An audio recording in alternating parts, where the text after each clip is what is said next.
Hi there, I'm Miss Wendy, and I'm live in the Storytime room at Manlius Library. And for fairy tales this week, I'm focusing on the Ugly Duckling. So this version is written by Rachel Isadora, and it's also illustrated by her. And this is kind of a retelling of the original story by Hans Christian Andersen that was written back in 1843. So I thought I'd share this one, which is nice and colorful and fun. All right. Once upon a time, at an old farm, a mother duck sat on her eggs. One by one, the shells began to crack, and out came 6 chirpling ducklings. Peep, peep. But the biggest egg still didn't hatch. I will sit on it a while longer, said the mother duck. When the egg finally hatched, out came a strange-looking duckling who gazed up at his worried mother. He is my child, but not at all like the others. Let me see. No one wanted to play with the poor ugly duckling. He was large and clumsy and so different from his brothers and sisters, all the animals on the farm laughed at him and teased him. At night, the ugly duckling would cry himself to sleep. You can see the illustrator has even put in a teardrop. One day, the duckling felt he had no choice but to fly away. He came to a pond where some wild ducks lived. Do you know of any ducklings with gray feathers like me? He asked. No, they all said. We don't know anything about ducklings as ugly as you. That's very hurtful. The duckling then came upon a pair of geese who warned him not to stay at the pond. It's dangerous here. There are men and dogs hunting. Just then, pop, pop, sounded in the air, and 2 geese fell from the sky.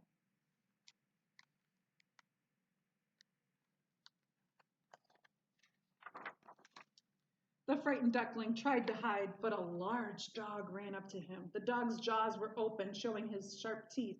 But just as suddenly, the dog went on his way without touching the ugly duckling. Oh, thought the duckling, now I'm thankful I'm so ugly. Even a dog will not bite me. When the hunters were gone, the duckling ran off, and a storm was blowing, so he sneaked inside a hut. Here he found an old woman with her beloved cat and hen. What a prize, the woman said when she spotted the duckling. Now I shall have some duck eggs. But after many weeks, there were no eggs. Well, you can't lay eggs like me, said Hen. Can you purr like a cat? No, said the duckling. But I like to swim and dive, and then the hen and the cat laughed at his foolishness. They don't understand me either, thought Duckling. I think I will go back out to the world, he told them. Yes, said Hen, do go. Back at the pond, the duckling would swim and dive every day. Still no creatures would come near him. One fall evening he saw a flock of the most beautiful birds. He was filled with longing. If only I could be as lovely as they. The duckling sighed. Winter came and the land was covered with snow and ice, and one day, as the poor duckling tried to find food, he dropped exhausted to the ground. A kind farmer came upon him. I'll take him home so that my children can look after him. Poor thing, he's frozen. The duckling was showered with kindness, and in this way he survived the cold winter. You can see right through the window there, they're taking care of the duckling. By the time spring arrived, the duckling had grown so large that the farmer set him free on the pond. That is when the duckling saw himself mirrored in the water. Goodness, how I have changed. I don't even recognize myself at all. Look at how big he got. With a little love and some food, he grew very nicely, didn't he? At that moment, the beautiful birds he had seen before glided onto the pond. When the duckling saw them, he realized he was one of them. He realized as they surrounded him and stroked his long neck with their beaks as a welcome. Some children came to see the birds, and one of them exclaimed, "Look at the new swan! He's the most beautiful of all." first the young swan was shy and could not believe his good fortune. I never dreamed of such happiness as this when I was an ugly duckling, he said to himself. Then young swan rustled his feathers, curved his long, slender neck, and glided onto the water, into the bright sunlight. And that's the end of this take on this classic, which is the Hans Christian Andersen version. And this is very wordy, so I'll probably read it and then show you the pages afterwards, if you don't mind. The long golden days of summer had come to the countryside. The air was sweet. The corn stood tall and green, and row upon row of freshly cut hay lay drying in the meadows. Beyond the open fields, forests of tall, silent trees shaded deep, cool lakes.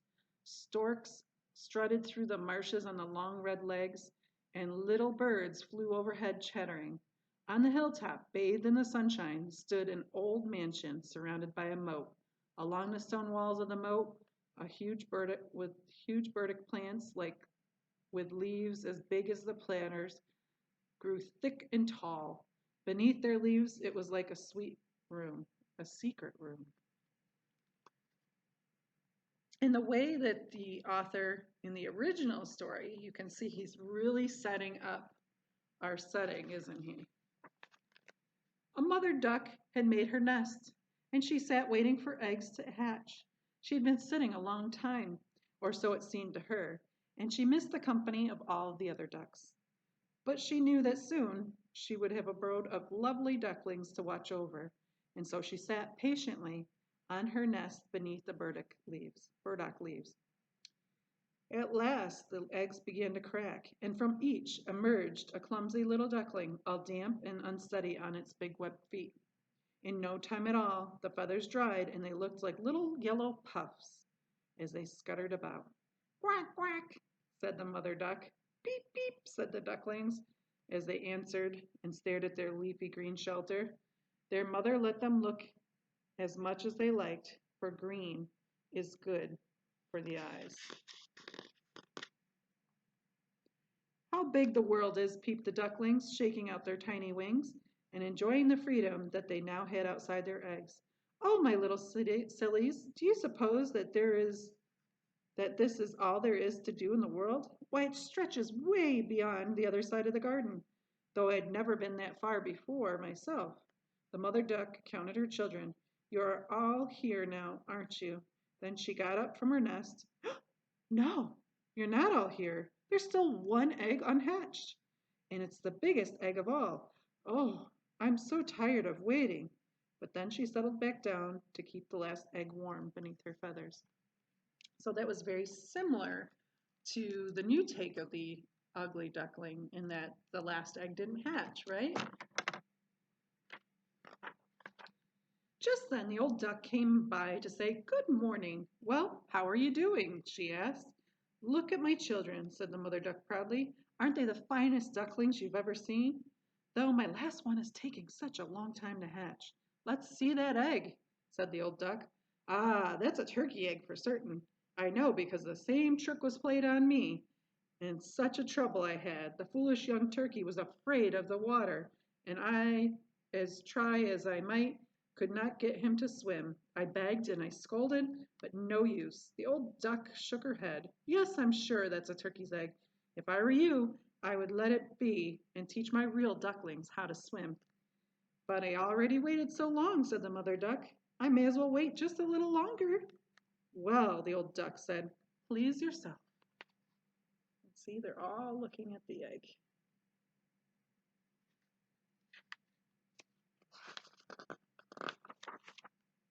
That evening, the egg began to tremble.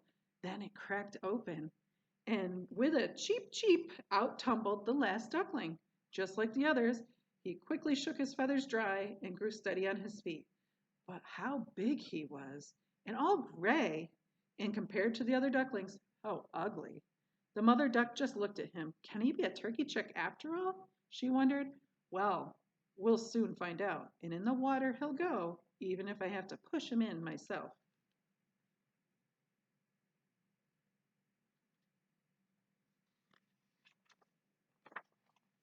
The next day was sunny and bright, and the mother duck took her family down to the moat. Splash in she went. Quack, quack, she called, and splash, splash, splash, one after the other, the ducklings jumped in after her. The water went way up over their heads, but in a moment they rose to the surface where they floated beautifully. That's no turkey, thought the mother duck. Just look how well he uses his legs and how straight he holds himself. He is my own child after all, and really not so ugly when you look at him properly. Come along, children, let me introduce you to the barnyard. But be sure to take care and stay close to me, and watch out for the mean old cat. The mother duck led her ducklings into the poultry yard, where a great commotion was going on. Two families of geese were squabbling, hissing and snapping their beaks at one another. This is what the world would be like, said Mother Duck. Hurry along. Children, don't turn your toes in. A well-bred duck walks toes out like this, and she waddled along, her ducklings following in a row. Be sure to bow to the old duck over there. She is the most distinguished resident of the barnyard. Her ancestors came all the way from China. And see that bit of red cloth on her leg? That means everyone is to take notice of her and treat her with respect. Make a bow and then say quack. The ducklings did as they were told, but the barnyard chickens, upon seeing them, had said rather loudly, Humph! Now we have to make room for that mob? As if there wasn't enough of us already. And my goodness, that odd-looking fellow, the last one, is... Whew! We certainly don't want him around here. There's the duck. Her little ducklings, and then the final duckling that was hatched. And look at the hens. They're all making judgment calls, the chickens in the barnyard. And one of the chickens flew right up to the ugly duckling and bit him on the neck. Leave him alone, cried the mother duck. He's doing no harm. But he's big and gawky, said one chicken. And peculiar looking, said another. He doesn't belong here. Then the old china duck spoke up. That is a fine family. All the children are pretty, except for that gray one. Too bad you can't start over again with him. That can't be done, your grace. I know he isn't handsome. He stayed too long inside the egg, and that spoiled his shape. But he's good-tempered, and he swims as well as the others, and I'm sure he will turn out all right. But that was only the first day, and after the ugly duckling's troubles grew worse. Everyone chased him and made fun of him. Even his own brothers and sisters were cruel. You're so ugly, they said. The cat should grab you. And the mother duck looked at him sadly and wished he were far away. The ducks snapped at him, and the hens pecked at him, and even the girl who brought the feed kicked him aside with her foot.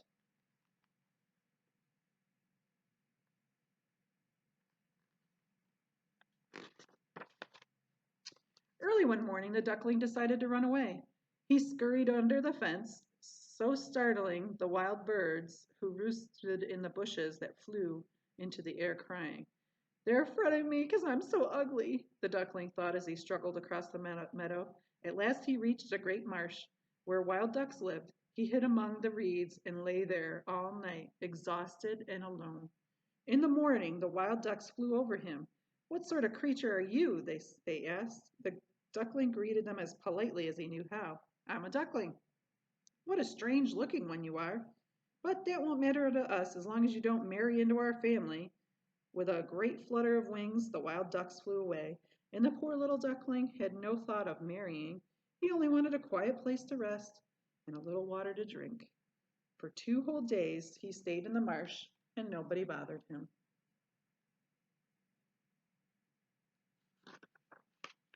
Then, one morning, he was visited by a pair of wild geese.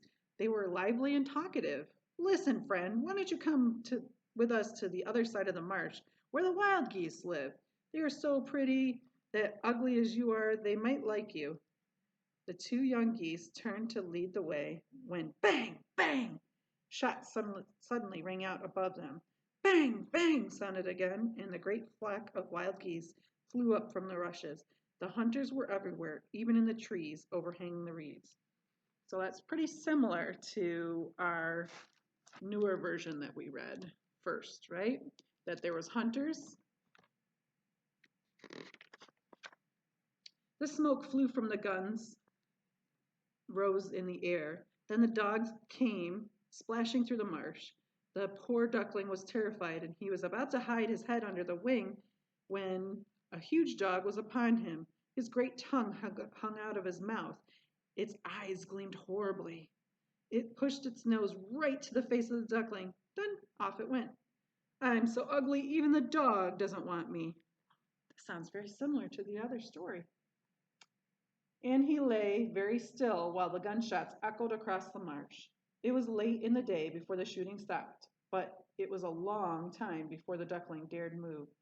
Then he slowly raised his head and looked around. All was still. He hurried away from the marsh as fast as he could. Then, toward the evening, he came to a sad-looking little farmhouse. Inside lived an old woman, a cat, and a hen. That sounds just like the first story we read. The cat could arch his back and purr. He could give off sparks if his fur was rubbed the wrong way. The hen laid many eggs, and the old woman loved her as if it were her own child. So there's that old little farmhouse. When daylight came, the old woman, the cat, and the hen woke up and discovered a stranger in their house. The cat began to purr, and the hen began to cluck. The old woman, whose eyes were not good, thought the duckling was a full-grown bird. Oh, what a lucky find! Now I can have duck eggs. So the duckling was allowed to stay there for 3 weeks, but of course no eggs appeared. The cat and the hen looked down their noses at the duckling. When the duckling tried to start a conversation with them, the hen would say, "Can you lay eggs?" "No." "Well then, you have nothing to say to me." The cat would ask, "Can you arch your back and purr?" "No." "Well then, keep your opinions to yourself." So the duckling just sat in the corner, feeling very, very sad. Thoughts of fresh air and sunshine came to his mind, and he was filled with an extraordinary longing to swim. But when he dared mention it to the hen, she was scornful. "Oh, the trouble with you is that you have nothing to keep you busy. Try laying a few eggs or practicing your purring. Soon you'll forget about your silly longings."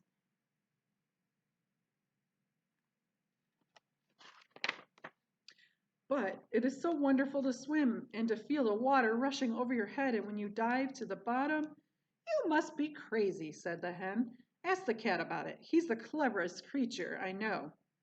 Ask him if he's fond of swimming or diving under the water. Ask the old woman. She is the wisest mistress of the world.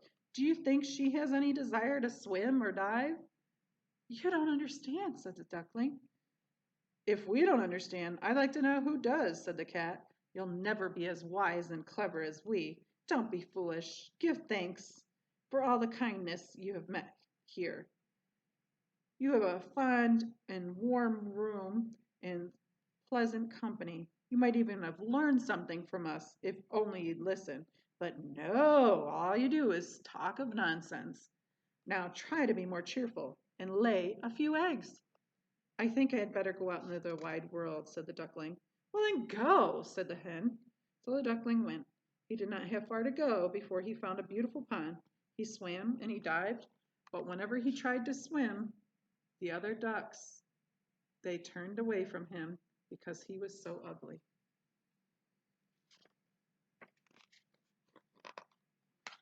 Winter was coming. The leaves had fallen from the trees. The air was frosty and the clouds hung heavy with snow.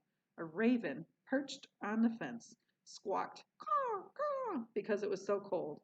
It was a difficult time for the lonely duckling. One evening, as the setting sun colored the sky, a flock of large, handsome birds appeared. The duckling had never seen something so beautiful. The birds were dazzling white and had graceful necks. They circled high in the air, and the little duckling felt strangely excited as he watched them. He swam around in circles and called out to them in a voice so loud and so shrill it frightened him. He watched till the last one was gone from sight, and then he dived straight down to the bottom of the pond. When he came up again, he was even more excited than before. He did not know what the birds were or where they flew, but he felt drawn to them, and strongly, more than anything he had ever known before. Oh, he would never forget those wonderful white birds. The winter grew bitterly cold. The duckling had to swim round and round in the water to keep from freezing right up. But every night, in the pool in which he swam, it grew smaller and smaller. Then one night, the ice froze solid so you could hear it creaking, and the duckling was so cold and so weary he couldn't move any longer. At last, he froze fast into the pond. Early the next morning, a peasant passing saw the duckling, and he broke up the ice with a wooden clog and carried the little duckling home to his wife. In the warm house, they revived him, and the children wanted to play with him, but the duckling was afraid they might hurt him, and he fluttered away. In a panic, he flew right into the milk pan. The wife screamed and waved her apron at him, and he flew into the butter tub, and from there into the flour barrel. What a sight he was! It was a good thing the door was open. The duckling darted out into the bushes, where he lay exhausted in the new fallen snow. The poor duckling dragged himself to the reeds at the end of the frozen pond, where he found a few meager grains to eat and a scant shelter in the brutal winds. It would have been much too sad to tell you the misery and the hardships that the duckling had to endure in that long, cold winter. So that was a little bit different. We didn't hear about him accidentally flying into the butter or the flour, right? In the other book, we heard about the children taking good care of him. It's an interesting comparison, isn't it?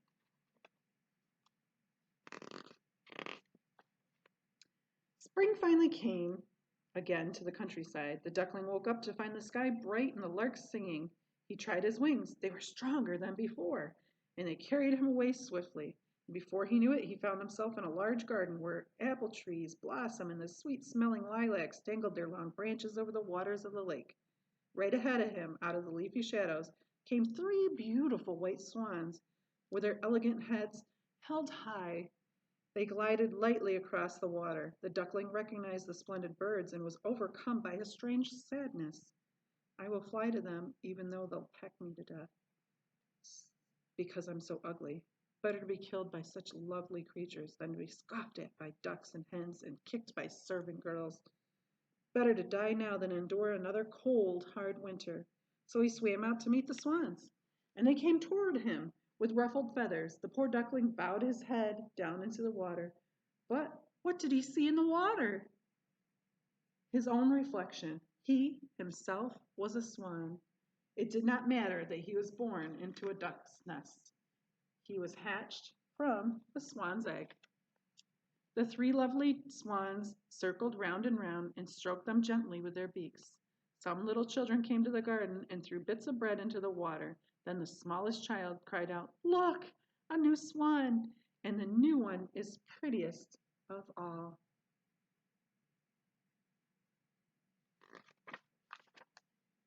The old swans bowed their heads in agreement. This made the duckling feel quite shy, and he tucked his head under his wing. He was very, very happy, and not proud at all, for the good heart is never proud. The lilacs bent their branches down to the water to greet him, and the bright sun shone on him. His heart filled with joy, and he ruffled his feathers and raised his slender neck, for he had never dreamed of so much happiness when he was an ugly duckling. So here he is now. He survived bitter cold winter and all the mean things that were said to him and how he was treated in all his different places, right?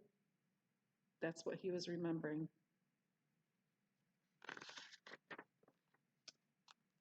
So that was the original. As I said, it was written in 1843. So something that's interesting to note about the author of the original story, Hans always felt very awkward as a boy. He was really tall, and he felt like he had a big nose and big feet. Now, whether or not that's true, I'm not really sure that we can make that kind of a judgment, right? But that's what he felt himself. So he always felt like he was kind of a little different, kind of like the Ugly Duckling. So perhaps this was his inspiration when he wrote this story. Another thing that I found that was pretty interesting about Hans is that he had an incredible singing voice, and he loved theater, which, in his time maybe seemed a little bit not what maybe young men should be interested in. So he was made fun of for that. So again, we kind of see those similarities in his story that he wrote with Ugly Duckling. So there's many adaptations, but before I get there, I wanted to point out that his first title after he wrote this story was supposed to be The Young Swans, but Hans decided that he would much prefer not to spoil the ending by saying Young Swans as the title, but instead called it The Ugly Duckling. So I thought that was a pretty cool trivia little connection there. So I hope that you enjoy that little tidbit of history and facts.